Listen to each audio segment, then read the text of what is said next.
Welcome ਦੋਸਤੋ, learn better channel 'ਚ ਤੁਹਾਡਾ ਸਵਾਗਤ ਹੈ। ਜੇ ਤੁਸੀਂ ਮੇਰੀ ਵੀਡੀਓ ਪਹਿਲੀ ਵਾਰ ਦੇਖ ਰਹੇ ਹੋ ਤਾਂ ਮੈਂ ਤੁਹਾਨੂੰ ਦੱਸਦਾ ਕਿ ਮੈਂ ਐਜੂਕੇਸ਼ਨਲ ਟੌਪਿਕਸ ਤੇ ਵੀਡੀਓ ਬਣਾਉਣਾ ਹੈ।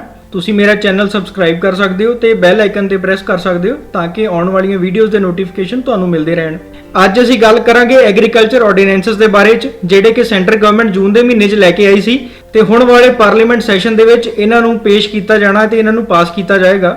ਇਹਨਾਂ ਨੂੰ ਲੈ ਕੇ ਕਿਉਂ ਕਿਸਾਨ ਜਥੇਬੰਦੀਆਂ ਧਰਨੇ ਲਾ ਰਹੀਆਂ ਨੇ, ਕਿਉਂ ਸੜਕਾਂ ਜਾਮ ਕਰ ਰਹੀਆਂ ਨੇ, ਕਿਉਂ ਆੜਤੀਜ਼ ਵੀ ਧਰਨੇ ਲਾ ਰਹੇ ਨੇ, ਕੀ ਇਹਨਾਂ ਆਰਡੀਨੈਂਸਸ ਦੇ ਵਿੱਚ ਮਾੜਾ ਹੋਣ ਜਾ ਰਿਹਾ ਜੋ ਕਿਸਾਨਾਂ ਨੂੰ ਅਫੈਕਟ ਕਰੇਗਾ, ਇਹਨਾਂ ਦੇ ਬਾਰੇ ਡਿਟੇਲ 'ਚ ਜਾਣਾਂਗੇ। ਸ਼ੁਰੂ ਕਰਦੇ ਹਾਂ ਵੀਡੀਓ ਨੂੰ। ਅੱਜ ਦਾ ਸਾਡਾ ਏਜੰਡਾ ਰਹੇਗਾ, ਪਹਿਲਾਂ ਅਸੀਂ ਦੇਖਾਂਗੇ 3 ਆਰਡੀਨੈਂਸਸ ਕਿਹੜੇ-ਕਿਹੜੇ ਨੇ। ਦੂਸਰਾ ਅਸੀਂ ਦੇਖਾਂਗੇ ਇਹਨਾਂ ਦਾ ਕਿਸਾਨਾਂ ਦੇ ਉੱਪਰ ਜਾਂ ਕਿਸਾਨੀ ਦੇ ਉੱਪਰ ਕੀ ਇੰਪੈਕਟ ਪੈਣਾ ਆ। ਤੀਜਾ ਅਸੀਂ ਦੇਖਾਂਗੇ ਕਿਵੇਂ ਇਹ ਆਰਡੀਨੈਂਸਸ ਜਿਹੜੇ ਨੇ ਵੱਡੀਆਂ ਕੰਪਨੀਆਂ ਨੂੰ ਫਾਇਦਾ ਪਹੁੰਚਾਉਣ ਲਈ ਲਿਆਏ ਜਾ ਰਹੇ ਨੇ।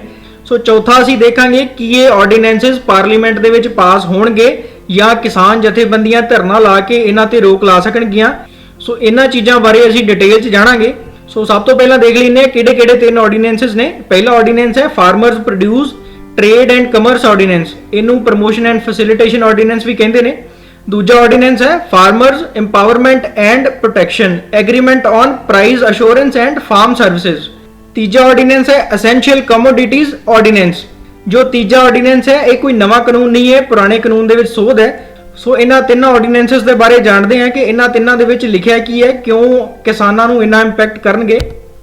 ਸੋ ਪਹਿਲਾ ਆਰਡੀਨੈਂਸ ਹੈ farmers produce trade and commerce ordinance. So ਇਹ ਆਰਡੀਨੈਂਸ ਕੀ ਕਹਿ ਰਿਹਾ ਹੈ, ਇਹਦੀ ਵਰਡਿੰਗ ਕੀ ਹੈ। ਇਹ ਆਰਡੀਨੈਂਸ ਕਹਿੰਦਾ ਹੈ ਕਿ ਫਾਰਮਰਸ ਨੂੰ ਆਜ਼ਾਦੀ ਹੈ, ਫਾਰਮਰਸ ਆਪਣੀ ਫਸਲ ਜਿੱਥੇ ਮਰਜ਼ੀ ਜਾ ਕੇ ਵੇਚ ਸਕਦੇ ਨੇ, ਉਹਨਾਂ ਨੂੰ ਨੋਟੀਫਾਈਡ ਮੰਡੀਆਂ ਦੇ ਵਿੱਚ ਆ ਕੇ ਵੇਚਣ ਦੀ ਜ਼ਰੂਰਤ ਨਹੀਂ ਹੈ। ਜਿਹੜੀਆਂ ਮੰਡੀਆਂ agriculture produce market committee act ਦੇ ਅੰਡਰ ਨੋਟੀਫਾਈ ਕੀਤੀਆਂ ਗਈਆਂ ਨੇ ਸਟੇਟ ਗਵਰਨਮੈਂਟ ਦੇ ਵਿੱਚ, ਕਿਸਾਨ ਨੂੰ ਉੱਥੇ ਆ ਕੇ ਆਪਣੀ ਫਸਲ ਵੇਚਣ ਦੀ ਲੋੜ ਨਹੀਂ ਹੈ। ਕਿਸਾਨ ਕਿਤੇ ਵੀ ਕਿਸੇ ਵੀ ਸਟੇਟ ਦੇ ਵਿੱਚ ਆਪਣੀ ਫਸਲ ਲੈ ਕੇ ਵੇਚ ਸਕਦਾ ਆ। ਸੋ ਇਸ ਆਰਡੀਨੈਂਸ ਦੇ ਵਿੱਚ ਜ਼ੋਰ ਦਿੱਤਾ ਗਿਆ ਹੈ ਕਿ ਕਿਸਾਨ ਇਲੈਕਟ੍ਰੋਨਿਕ ਟ੍ਰੇਡਿੰਗ ਕਰੇ, ਕਿਸਾਨ ਆਨਲਾਈਨ ਚੈੱਕ ਕਰੇ ਕਿ ਕਿੱਥੇ ਉਹਦੀ ਫਸਲ ਦਾ ਰੇਟ ਜ਼ਿਆਦਾ ਪੈ ਰਿਹਾ ਹੈ, ਉੱਥੇ ਉਹ ਫਸਲ ਵੇਚੇ। ਸੋ ਇਸ ਆਰਡੀਨੈਂਸ ਦੇ ਨਾਲ ਕੀ ਹੋਏਗਾ ਕਿ ਕਿਸਾਨ ਦੀ ਫਸਲ ਜਦੋਂ ਮੰਡੀਆਂ 'ਚ ਨਹੀਂ ਆਏਗੀ ਤੇ ਮੰਡੀਆਂ ਦੇ ਵਿੱਚ ਜਿਹੜਾ ਟੈਕਸ ਲਿਆ ਜਾਂਦਾ ਹੈ, ਮੰਡੀ ਫੀਸ ਲਈ ਜਾਂਦੀ ਹੈ, ਆੜਤੀਆਂ ਦਾ ਕਮਿਸ਼ਨ ਹੁੰਦਾ ਹੈ, ਉਹ ਬਿਲਕੁਲ ਨਹੀਂ ਦਿੱਤਾ ਜਾਏਗਾ। ਸੋ ਇਹਦੇ ਨਾਲ ਆੜਤੀਆਂ ਦੇ ਕੰਮ ਤੇ ਬਹੁਤ ਇੰਪੈਕਟ ਪਏਗਾ। ਸੋ ਉਹਦੇ ਨਾਲ ਕੀ ਹੋਏਗਾ, ਪੰਜਾਬ ਦੇ ਵਿੱਚ ਜਿਵੇਂ ਪੰਜਾਬ ਮੰਡੀ ਬੋਰਡ ਹੈ, ਪੰਜਾਬ ਮੰਡੀ ਬੋਰਡ ਨੂੰ ਪੈਸੇ ਆਉਣੇ ਬੰਦ ਹੋ ਜਾਣਗੇ। ਪੰਜਾਬ ਮੰਡੀ ਬੋਰਡ ਕੀ ਕਰਦਾ ਹੈ, ਪੰਜਾਬ ਮੰਡੀ ਬੋਰਡ ਮੰਡੀਆਂ ਨੂੰ ਮੈਨੇਜ ਕਰਦਾ ਆ ਤੇ ਨਾਲ ਹੀ ਜਿਹੜੀਆਂ link road, single road Punjab ਦੇ ਵਿੱਚ ਨੇ, ਪਿੰਡਾਂ ਦੇ ਵਿੱਚ ਜਾਂਦੀਆਂ ਨੇ, ਉਹਨਾਂ ਨੂੰ ਮੇਨਟੇਨ ਕਰਦਾ ਹੈ, ਉਹਨਾਂ ਨੂੰ ਬਣਾਉਂਦਾ ਆ। ਸੋ ਜੇਕਰ ਪੰਜਾਬ ਮੰਡੀ ਬੋਰਡ ਨੂੰ ਪੈਸੇ ਹੀ ਨਾ ਆਏ ਤਾਂ ਪੰਜਾਬ ਮੰਡੀ ਬੋਰਡ ਮੰਡੀਆਂ ਵੀ ਨਹੀਂ ਮੈਨੇਜ ਕਰ ਸਕੇਗਾ ਤੇ ਜਿਹੜੀਆਂ ਪੰਜਾਬ ਦੇ ਵਿੱਚ ਸੜਕਾਂ ਬਣਦੀਆਂ ਨੇ, ਸਿੰਗਲ ਸੜਕਾਂ, ਉਹ ਵੀ ਨਹੀਂ ਬਣ ਸਕਣਗੀਆਂ। ਸੋ ਇਸ ਆਰਡੀਨੈਂਸ ਦੇ ਵਿੱਚ ਇਹ ਵੀ ਦਿੱਤਾ ਗਿਆ ਹੈ ਕਿ ਕੌਣ-ਕੌਣ ਕਿਸਾਨ ਦੀ ਫਸਲ ਖਰੀਦ ਸਕਦਾ ਆ। ਪਹਿਲਾ ਤਾਂ ਕੋਈ ਵੀ ਫਾਰਮਰ ਪ੍ਰੋਡਿਊਸ ਆਰਗੇਨਾਈਜੇਸ਼ਨ ਜਾਂ ਕੋਆਪਰੇਟਿਵ ਸੁਸਾਇਟੀ ਕਿਸਾਨ ਦੀ ਫਸਲ ਖਰੀਦ ਸਕਦੀ ਹੈ। ਸੋ ਦੂਜਾ ਆ ਕੋਈ ਵੀ ਪਰਸਨ ਜਿਹਦੇ ਕੋਲ ਪੈਨ ਨੰਬਰ ਹੈਗਾ ਆ, ਪਰਮਾਨੈਂਟ ਅਕਾਊਂਟ ਨੰਬਰ ਹੈਗਾ ਆ, ਉਹ ਕਿਸਾਨ ਦੀ ਫਸਲ ਖਰੀਦ ਸਕਦਾ ਆ। ਸੋ ਇਸ ਆਰਡੀਨੈਂਸ ਦੇ ਆਉਣ ਦੇ ਨਾਲ ਇੱਕ ਹੋਰ ਚੇਂਜ ਆਏਗੀ। ਜਿਵੇਂ ਪਹਿਲਾਂ ਮਾਰਕੀਟ ਕਮੇਟੀ ਦੇ ਵਿੱਚ ਮਾਰਕੀਟ ਕਮੇਟੀ ਦੇ ਚੇਅਰਮੈਨ ਹੁੰਦੇ ਸੀ, ਕੋਈ ਵੀ ਡਿਸਪਿਊਟ ਆਉਣ ਤੇ ਉਹਨਾਂ ਦੇ ਕੋਲ ਗੱਲ ਜਾਂਦੀ ਸੀ, ਉਹ ਡਿਸਪਿਊਟ ਰੈਜ਼ੋਲੂਸ਼ਨ ਕਰਦੇ ਸੀ। ਹੁਣ ਇਸ ਆਰਡੀਨੈਂਸ ਦੇ ਆਉਣ ਦੇ ਨਾਲ ਇਹ ਸਾਰੀਆਂ ਪਾਵਰਾਂ ਸਬ ਡਿਵੀਜ਼ਨਲ ਮੈਜਿਸਟ੍ਰੇਟ ਨੂੰ ਮਿਲ ਜਾਣਗੀਆਂ। ਇਸ ਆਰਡੀਨੈਂਸ ਨੂੰ ਜੇਕਰ ਐਨਾਲਾਈਜ਼ ਕੀਤਾ ਜਾਵੇ ਤਾਂ ਸਾਨੂੰ ਇਹ ਲੱਗਦਾ ਹੈ ਕਿ ਇਸ ਆਰਡੀਨੈਂਸ ਦੇ ਕਾਨੂੰਨ ਬਣਨ ਦੇ ਨਾਲ ਜਿੰਨੀਆਂ ਵੀ ਮੰਡੀਆਂ ਨੋਟੀਫਾਈਡ ਨੇ ਉਹਨਾਂ ਦੀ ਇੰਪੋਰਟੈਂਸ ਘਟ ਜਾਏਗੀ। ਇੰਪੋਰਟੈਂਸ ਘਟੇਗੀ ਤਾਂ ਜਿੰਨੇ ਵੀ ਆੜਤੀ ਨੇ ਉਹਨਾਂ ਦੀ ਇੰਪੋਰਟੈਂਸ ਆਪਣੇ ਆਪ ਘਟ ਜਾਏਗੀ ਕਿਉਂਕਿ ਉਹ ਮੰਡੀਆਂ 'ਚ ਬੈਠੇ ਨੇ। ਸੋ ਜਿੰਨਾ ਵੀ ਫਾਰਮਰਸ ਦਾ ਕਾਰੋਬਾਰ ਹੈ ਉਹਨੂੰ ਮੰਡੀਆਂ ਤੋਂ ਬਾਹਰ ਕੱਢਣ ਦੀ ਕੋਸ਼ਿਸ਼ ਕੀਤੀ ਜਾ ਰਹੀ ਹੈ। ਸੋ ਇਸ ਆਰਡੀਨੈਂਸ ਦੇ ਆਉਣ ਦੇ ਨਾਲ ਕਿਸਾਨਾਂ ਨੂੰ ਤੇ ਆੜਤੀਆਂ ਨੂੰ ਕੀ ਡਰ ਹੈ, ਉਹਨਾਂ ਨੂੰ ਡਰ ਇਹ ਹੈ ਕਿ ਜੇਕਰ FCI ਨੇ ਜਾਂ ਸੈਂਟਰ ਗਵਰਨਮੈਂਟ ਨੇ ਕੱਲ ਨੂੰ ਮੰਡੀਆਂ ਦੇ ਵਿੱਚੋਂ ਖਰੀਦ ਕਰਨੀ ਬੰਦ ਕਰਤੀ ਤਾਂ ਜਿਹੜੀਆਂ ਬਾਹਰ ਵੱਡੀਆਂ ਕੰਪਨੀਆਂ ਨੇ ਉਹਨਾਂ ਨੇ ਮਿਨੀਮਮ ਸਪੋਰਟ ਪ੍ਰਾਈਸ ਜੋ ਡਿਫਾਈਨ ਹੁੰਦਾ ਆ ਉਹ ਰੇਟ ਵੀ ਕਿਸਾਨਾਂ ਨੂੰ ਨਹੀਂ ਦੇਣਾ, ਉਹਨਾਂ ਨੇ ਆਪਣੀ ਮਨਮਰਜ਼ੀ ਦਾ ਰੇਟ ਦੇਣਾ ਆ। ਸੋ ਕਿਸਾਨਾਂ ਨੂੰ ਜੇਕਰ ਉਹਨਾਂ ਦੀ ਫਸਲ ਦਾ ਮਿਨੀਮਮ ਸਪੋਰਟ ਪ੍ਰਾਈਸ ਵੀ ਨਹੀਂ ਮਿਲਦਾ ਤਾਂ ਪ੍ਰਾਈਵੇਟ ਕੰਪਨੀਆਂ ਦੀ ਕੋਈ ਗਾਰੰਟੀ ਨਹੀਂ ਹੈ ਕਿ ਉਹ ਕੱਲ ਨੂੰ ਫਸਲ ਖਰੀਦਦੀਆਂ ਨੇ ਜਾਂ ਨਹੀਂ ਖਰੀਦਦੀਆਂ। ਸੋ ਇਹ ਵੀ ਕਹਿ ਸਕਦੀਆਂ ਨੇ ਪ੍ਰਾਈਵੇਟ ਕੰਪਨੀਆਂ ਕਿ ਸਾਡੇ ਕੋਲ ਆਲਰੇਡੀ ਓਵਰ ਸਟਾਕ ਹੈ, ਅਸੀਂ ਜਿਹੜੀ ਕਿਸਾਨ ਦੀ ਫਸਲ ਹੈ ਅਸੀਂ ਨਹੀਂ ਖਰੀਦਣੀ। ਸੋ ਇਹ ਡਰ ਹੈ ਇਸ ਆਰਡੀਨੈਂਸ ਦੇ ਆਉਣ ਦੇ ਨਾਲ। ਇਸ ਤੋਂ ਬਾਅਦ ਦੂਜਾ ਆਰਡੀਨੈਂਸ ਹੈ farmers empowerment and protection agreement on price assurance and farm service ordinance. ਇਸ ਆਰਡੀਨੈਂਸ ਦੇ ਵਿੱਚ ਗੱਲ ਕੀਤੀ ਗਈ ਹੈ ਫਾਰਮਿੰਗ ਐਗਰੀਮੈਂਟ ਦੇ ਬਾਰੇ 'ਚ ਕਿ ਫਾਰਮਰ ਜਿਹੜਾ ਆ ਉਹ ਆਪਣੀ ਜ਼ਮੀਨ ਦਾ ਜਾਂ ਆਪਣੀ ਫਸਲ ਦਾ ਐਗਰੀਮੈਂਟ ਕਰ ਸਕਦਾ ਹੈ ਕਿਸੇ ਥਰਡ ਪਾਰਟੀ ਦੇ ਨਾਲ। ਉਹ ਚਾਹੇ ਕਿਸੇ ਇੰਡੀਵਿਜੂਅਲ ਬੰਦੇ ਦੇ ਨਾਲ ਕਰ ਲੇ ਜਾਂ ਕਿਸੇ ਕੰਪਨੀ ਦੇ ਨਾਲ ਕਰ ਲੇ ਜਾਂ ਕਿਸੇ ਕੋਆਪਰੇਟਿਵ ਸੁਸਾਇਟੀ ਦੇ ਨਾਲ ਐਗਰੀਮੈਂਟ ਕਰ ਲੇ। ਸੋ ਐਗਰੀਮੈਂਟ ਦੇ ਵਿੱਚ ਕੀ ਹੋਏਗਾ, ਐਗਰੀਮੈਂਟ ਦੇ ਵਿੱਚ ਹੋਏਗਾ ਪ੍ਰਾਈਸ ਅਸ਼ੋਰੈਂਸ ਤੇ ਫਾਰਮ ਸਰਵਿਸਿਜ਼। फार्मर अपना एग्रीमेंट कर सकता है किसी कंपनी के नाल कि मेरी आ फसल है, मैं इन्ने किले फसल बीजांगा, मेरी प्राइवेट कंपनी ये फसल खरीदेगी, इस रेट के उपर ये फसल खरीदी जाएगी मेरी। तो दूजे तरीके का एग्रीमेंट ये है कि कोई भी फार्मर प्राइवेट कंपनी को अपनी जमीन ठेके ते दे सकता है तो वह रेट तय पहला ही कर सकता है। सो इन्हां चीज़ों के स्टेट गवर्नमेंट का रोल सिर्फ इन्हें डिफाइन किया है कि जिहड़ा भी कोई एग्रीमेंट होना है स्टेट गवर्नमेंट अपने तहसीलदार या किसी भी होर अथॉरिटी को ला के उस एग्रीमेंट की रजिस्ट्रेशन को फैसिलिटेट कराएगा। So then duration of agreement दी है कि किन्ने चिर वास्ते जमीन अगे प्राइवेट कंपनी को दी जा सकती है। वो मिनिमम एक फसल वास्ते, मिनिमम एक क्रॉप वास्ते दी जा सकती है, मैक्सीमम 5 साल वास्ते दी जा सकती है। बट इस ऑर्डीनेंस ने 5 साल तो वध जेडे एग्रीमेंट है उस ते रोक नहीं लाई। इन्होंने ये कहा है कि प्राइवेट कंपनी ते जेड़ा फार्मर है वो अपनी म्यूचुअल अंडरस्टैंडिंग के नाल 5 साल तो वध एग्रीमेंट भी कर सकता है। सो प्राइजिंग है, प्राइजिंग दे विच भी एग्रीमेंट दे विच पहला ही डिसाइड करना है कि किहड़ा प्राइस फसल का रखना है। दैन ये है dispute settlement. Dispute settlement the power ये SDM ने दित्तियां गईयां ने। सो इस ऑर्डीनेंस को अगर असीं एनालाइज करिए तो ये निकल के आउंदा है कि सरकार जिहड़ी है वो कॉन्ट्रैक्ट फार्मिंग नूं प्रमोट करना चाहती है। सो सरकार चाहती है कि जिहड़ियां वड्डियां कंपनियां ने वो छोटे फार्मर दे कोलों उन्हां दी जमीन कॉन्ट्रैक्ट ते ले लैण ते सारी जमीन नूं वाह के उन्हां दे विचों जो भी प्रोड्यूस निकलेगा ਉਹਦੀ मार्केटिंग भी वड्डियां कंपनियां खुद ही करन। जिवें रिलायंस फ्रैश है, रिलायंस फ्रैश वर्गे होर मार्केट बना के प्राइवेट कंपनियां आप ही इन्हां दी मार्केटिंग करके वेचण। सो थर्ड ऑर्डीनेंस है एसेंशियल कमोडिटी ऑर्डीनेंस। सो ये सरकार का पहला एक एक्ट बनया होया है एसेंशियल कमोडिटीज एक्ट। सो इस एक्ट के अंडर सरकार किसी भी आइटम नूं एसेंशियल कमोडिटी नोटिफाई कर सकती है। नोटिफाई करन तो बाद उन्होंने स्टॉक करना इलीगल हो जाता सी। सो इस ऑर्डीनेंस नूं लिया के सरकार ने पहले essential commodity act they which changes कीतियां ने। वो चेंजेस किहड़ियां ने? पहला तो सरकार ने सेंटर गवर्नमेंट ते स्टेट गवर्नमेंट दीयां जिहड़ियां पावर्स ने उन्हां नूं घटाया है। सो पावर्स घटाइयां किवें ने? ये ऑर्डीनेंस कहता है कि सरकार उदों ही किसी आइटम नूं एसेंशियल आइटम नोटिफाई करेगी जदों कोई लड़ाई लगी है या कोई महामारी फैली हुई है या बहुत ज़्यादा एकदम रेट वध गया किसी आइटम का, उन्हां केसिस दे विच ही नोटिफाई किया जाएगा।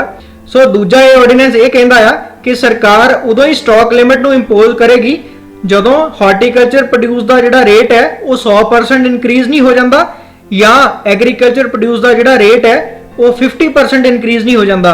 सो सरकार ने अपने आप को लिमिट कर लिया कि जदों तक किसी आइटम का रेट 100 रुपए तो 150 रुपए इनक्रीज नहीं हो जाता उदों तक सरकार कोई एक्शन नहीं ले सकती, चाहे कितना भी कोई स्टॉक जिहड़ा है वो इकट्ठा कर लवे।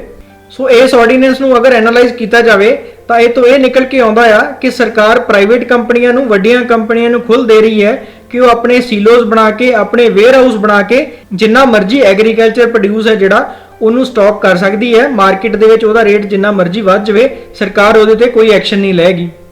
सो इन्हां ऑर्डीनेंसेस दे आउण दे नाल की फार्मिंग दे उत्ते इंपैक्ट पेगा, की किसानी दे उत्ते इंपैक्ट पेगा? पहला तो यह है कि जेकर मंडियां दे विच फसल ना खरीदी गई तो कंट्रैक्ट फार्मिंग नूं प्रमोट किया गया तो किसान जिहड़े आ मजबूरन अपनियां जमीनां कंट्रैक्ट ते देणगे प्राइवेट कंपनियां नूं। उस तो बाद प्राइवेट कंपनियां आपे ही फसल जिहड़ी आ वढ के लै जाणगियां, किसान सिर्फ मजदूरी करन जोगा ही रह जाएगा। सो दूजा यह है कि जेकर किसान की फसल मंडियां दे विच नहीं खरीदी जाती तो किसान नूं तैयार रहना चाहिए है कि वह अपनी फसल की मार्केटिंग आप करे, ਉਹਦੀ पैकेजिंग करके स्टोरिंग करके ਉਹਨੂੰ आप मार्केट ਦੇ ਵਿੱਚ ਵੇਚ ਕੇ ਆਵੇ ਤਾਂ ਹੀ ਉਹਨੂੰ ਵਧੀਆ ਮੁੱਲ ਮਿਲ ਸਕਦਾ ਆ, ਨਹੀਂ ਤੇ ਮਜਬੂਰਨ ਉਹਨੂੰ ਪ੍ਰਾਈਵੇਟ ਕੰਪਨੀਆਂ ਨੂੰ ਹੀ ਵੇਚਣੀ ਪਏਗੀ। ਸੋ ਇਹਨਾਂ ਤਿੰਨ ਆਰਡੀਨੈਂਸਸ ਆਉਣ ਦੇ ਨਾਲ ਹੋਰ ਕਿਹੜੇ-ਕਿਹੜੇ ਇੰਪੈਕਟ ਪੈਣਗੇ? ਪਹਿਲਾ ਤਾਂ ਇਹ ਹੈ ਕਿ ਜੇਕਰ FCI ਨੇ ਖਰੀਦ ਕਰਨੀ ਮੰਡੀਆਂ ਦੇ ਵਿੱਚ ਬੰਦ ਕਰ ਦਿੱਤੀ ਤਾਂ ਜਿਹੜਾ ਮੰਡੀਆਂ ਦੇ ਵਿੱਚ ਮੰਡੀ ਫੀਸ ਲਈ ਜਾਂਦੀ ਹੈ ਉਹ ਮੰਡੀ ਫੀਸ ਬਿਲਕੁਲ ਬੰਦ ਹੋ ਜਾਏਗੀ। ਜੇਕਰ ਮੰਡੀ ਫੀਸ ਬੰਦ ਹੋ ਗਈ ਤਾਂ ਮੰਡੀ ਬੋਰਡ ਜਿਹੜਾ ਪੰਜਾਬ ਦੇ ਵਿੱਚ ਚੱਲਦਾ ਆ ਉਹਦੇ ਵਿੱਚ ਪੈਸੇ ਆਉਣੇ ਬੰਦ ਹੋ ਜਾਣਗੇ। ਜਿਹੜਾ ਮੰਡੀ ਬੋਰਡ ਡਿਵੈਲਪਮੈਂਟ ਕਰਦਾ ਆ, ਪਿੰਡਾਂ ਦੀਆਂ ਲਿੰਕ ਰੋਡ ਬਣਾਉਂਦਾ ਆ, ਉਹ ਬਿਲਕੁਲ ਬੰਦ ਹੋ ਜਾਏਗਾ। ਪਿੰਡਾਂ ਦੀਆਂ ਲਿੰਕ ਰੋਡ ਹੁਣ ਟੁੱਟੀਆਂ ਰਹਿਣਗੀਆਂ। ਸੋ ਜਿਹੜੇ ਮੰਡੀ ਬੋਰਡ ਦੇ ਵਿੱਚ EMPLOYE ਕੰਮ ਕਰਦੇ ਨੇ ਉਹਨਾਂ ਨੂੰ ਤਨਖਾਹਾਂ ਵੀ ਨਹੀਂ ਦਿੱਤੀਆਂ ਜਾਣਗੀਆਂ ਤੇ ਮੰਡੀ ਬੋਰਡ ਹੌਲੀ-ਹੌਲੀ ਬੰਦ ਹੀ ਹੋ ਜਾਏਗਾ। ਇਹਦੇ ਨਾਲ ਜੇਕਰ ਮੰਡੀਆਂ ਦੇ ਵਿੱਚ ਫਸਲ ਹੀ ਨਾ ਆਈ ਤਾਂ ਮੰਡੀਆਂ ਦੇ ਵਿੱਚ ਜਿਹੜੇ ਆੜ੍ਹਤੀਜ਼ ਨੇ, ਜਿਹੜੇ ਲੇਬਰ ਹੈ ਮੰਡੀਆਂ ਦੇ ਵਿੱਚ ਕੰਮ ਕਰਦੀ ਹੈ, ਸੋ ਉਹਨਾਂ ਦਾ ਕੰਮ ਬਿਲਕੁਲ ਹੀ ਠੱਪ ਹੋ ਜਾਏਗਾ। ਸੋ ਇਹਦੇ ਨਾਲ ਹੀ ਜਿਹੜੀਆਂ ਵੱਡੀਆਂ ਕੰਪਨੀਆਂ ਨੇ, ਅੰਬਾਨੀ ਹੈ, ਅਡਾਨੀ ਹੈ, ਇਹਨਾਂ ਦੀ ਮੋਨੋਪੋਲੀ ਬਣ ਜਾਏਗੀ ਮਾਰਕੀਟ ਦੇ ਉੱਪਰ। ਇਹ ਜਿੰਨਾ ਮਰਜ਼ੀ ਆਪਣਾ ਸਟਾਕ ਵਧਾ ਕੇ ਜਾਂ ਘਟਾ ਕੇ ਮਾਰਕੀਟ ਦੇ ਵਿੱਚ ਸਪਲਾਈ ਚੇਨ ਨੂੰ ਅਫੈਕਟ ਕਰਨਗੇ ਤੇ ਜਿੰਨਾ ਮਰਜ਼ੀ ਇਹ ਚੀਜ਼ਾਂ ਦਾ ਰੇਟ ਵਧਾ ਸਕਣਗੇ, ਜਿੰਨਾ ਮਰਜ਼ੀ ਇਹ ਘਟਾ ਸਕਣਗੇ, ਇਹਨਾਂ ਦੀ ਬਿਲਕੁਲ ਮੋਨੋਪੋਲੀ ਹੋ ਜਾਏਗੀ ਮਾਰਕੀਟ ਦੇ ਉੱਪਰ। ਸੋ ਵੱਡੀਆਂ ਕੰਪਨੀਆਂ ਨੇ ਜਿਹੜੀਆਂ, ਇਹਨਾਂ ਨੂੰ ਕਿਵੇਂ ਫਾਇਦਾ ਹੋਏਗਾ ਇਹਨਾਂ ਤਿੰਨ ਆਰਡੀਨੈਂਸਸ ਦੇ ਆਉਣ ਦੇ ਨਾਲ?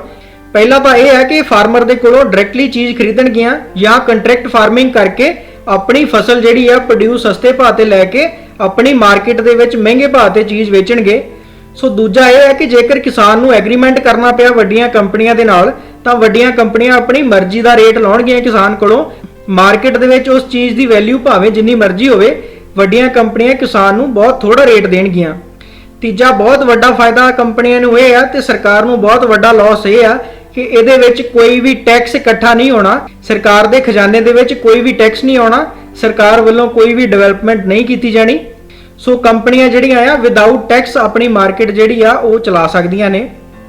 ਉਸ ਤੋਂ ਬਾਅਦ ਹੈ ਕਿ ਵੱਡੀਆਂ ਕੰਪਨੀਆਂ ਵੱਡੇ ਵੇਅਰ ਹਾਊਸ ਜਿਹੜੇ ਆ ਅਫੋਰਡ ਕਰ ਸਕਦੀਆਂ ਨੇ, ਕੋਲਡ ਸਟੋਰੇਜ ਅਫੋਰਡ ਕਰ ਸਕਦੀਆਂ ਨੇ। ਉਹ ਪੈਰੀਸ਼ੇਬਲ ਗੁੱਡਸ ਜਿੰਨੇ ਵੀ ਹੋਣਗੇ, ਸਬਜ਼ੀਆਂ ਖਰਾਬ ਹੋਣ ਵਾਲੀਆਂ ਹੋਣਗੀਆਂ, ਉਹਨਾਂ ਨੂੰ ਕੋਲਡ ਸਟੋਰੇਜ ਦੇ ਵਿੱਚ ਰੱਖ ਕੇ ਮਾਰਕੀਟ ਦੇ ਵਿੱਚ ਆਪਣੇ ਹਿਸਾਬ ਦੇ ਨਾਲ ਰੇਟ ਲਾਉਣਗੇ। ਸੋ ਇਹਨਾਂ ਤਿੰਨਾਂ ਆਰਡੀਨੈਂਸਸ ਦੇ ਖਿਲਾਫ ਕਿਸਾਨ ਜਥੇਬੰਦੀਆਂ ਵੱਲੋਂ ਪੰਜਾਬ ਤੇ ਹਰਿਆਣਾ ਦੇ ਵਿੱਚ ਪਹਿਲਾਂ ਤਾਂ ਟਰੈਕਟਰ ਮਾਰਚ ਕੱਢਿਆ ਗਿਆ, ਉਸ ਤੋਂ ਬਾਅਦ ਧਰਨੇ ਲਾਏ ਗਏ ਤੇ ਹੁਣ ਸੜਕਾਂ ਵੀ ਜਾਮ ਕੀਤੀਆਂ ਜਾ ਰਹੀਆਂ ਨੇ। ਬਟ ਸੈਂਟਰ ਗਵਰਨਮੈਂਟ ਦੇ ਉੱਤੇ ਇਹਨਾਂ ਦਾ ਕੋਈ ਅਸਰ ਨਹੀਂ ਹੈ। ਸੋ ਲਾਸਟ ਦੇ ਵਿੱਚ ਗੱਲ ਕਰ ਲੈਂਦੇ ਆ ਕਿ ਕੀ ਇਹ ਬਿੱਲ ਜਿਹੜੇ ਆ ਪਾਰਲੀਮੈਂਟ ਦੇ ਸੈਸ਼ਨ ਦੇ ਵਿੱਚ ਪਾਸ ਹੋਣਗੇ। ਸੋ ਇੱਕ ਪਾਸੇ ਫਾਰਮਰਸ ਹੈ ਜਾਂ ਆੜਤੀਜ਼ ਨੇ, ਦੂਜੇ ਪਾਸੇ ਮੋਦੀ ਗਵਰਨਮੈਂਟ ਹੈ। ਮੋਦੀ ਗਵਰਨਮੈਂਟ ਦੇ ਕੋਲ ਫੁੱਲ ਮੈਜੋਰਟੀ ਹੈ, 545 ਮੈਂਬਰ ਨੇ ਲੋਕ ਸਭਾ ਦੇ, ਉਹਨਾਂ ਦੇ ਵਿੱਚੋਂ 353 ਮੋਦੀ ਗਵਰਨਮੈਂਟ ਦੇ ਨਾਲ ਨੇ। ਤੇ ਦੂਜੇ ਪਾਸੇ ਫਾਰਮਰਸ ਦੇ ਕੋਲ ਕੀ ਹੈ, ਪੰਜਾਬ ਤੇ ਹਰਿਆਣਾ ਦੇ ਵਿੱਚ ਜਿੰਨੇ ਲੋਕ ਸਭਾ ਦੇ ਮੈਂਬਰ ਨੇ, ਪੰਜਾਬ ਦੇ ਵਿੱਚ 13 ਨੇ, ਹਰਿਆਣਾ ਦੇ ਵਿੱਚ 10 ਨੇ। ਫਿਰ ਵੀ ਜੇ ਇਹਨਾਂ 23 ਮੈਂਬਰ ਆਫ ਪਾਰਲੀਮੈਂਟਸ ਨੂੰ ਲਾਈਏ ਤਾਂ ਵੀ ਇਹਨਾਂ ਦੇ ਕੋਲ ਬਹੁਤ ਹੀ ਘੱਟ ਵੋਟ ਹੈ। ਸਾਨੂੰ ਲੱਗਦਾ ਹੈ ਕਿ ਇਹਨਾਂ ਆਰਡੀਨੈਂਸਸ ਦੇ ਬਿੱਲ ਜਿਹੜੇ ਨੇ ਇਹ ਪਾਰਲੀਮੈਂਟ ਦੇ ਇਸੇ ਸੈਸ਼ਨ ਦੇ ਵਿੱਚ ਪਾਸ ਕਰ ਦਿੱਤੇ ਜਾਣਗੇ। ਸੋ ਇਹ ਕਿੰਨੇ ਮਾਰੂ ਹੁੰਦੇ ਨੇ ਕਿਸਾਨਾਂ ਵਾਸਤੇ ਜਾਂ ਆੜਤੀਆਂ ਵਾਸਤੇ, ਇਹ ਤਾਂ ਆਉਣ ਵਾਲਾ ਸਮਾਂ ਹੀ ਦੱਸੇਗਾ। ਇਸ ਵੀਡੀਓ ਵਾਸਤੇ ਇੰਨਾ ਹੀ। ਜੇ ਇਨਫੋਰਮੇਸ਼ਨ ਤੁਹਾਨੂੰ ਚੰਗੀ ਲੱਗੀ ਹੈ ਤਾਂ ਲਾਈਕ ਜ਼ਰੂਰ ਕਰੋ, ਕਮੈਂਟ ਕਰਕੇ ਜ਼ਰੂਰ ਦੱਸੋ। Thank you very much.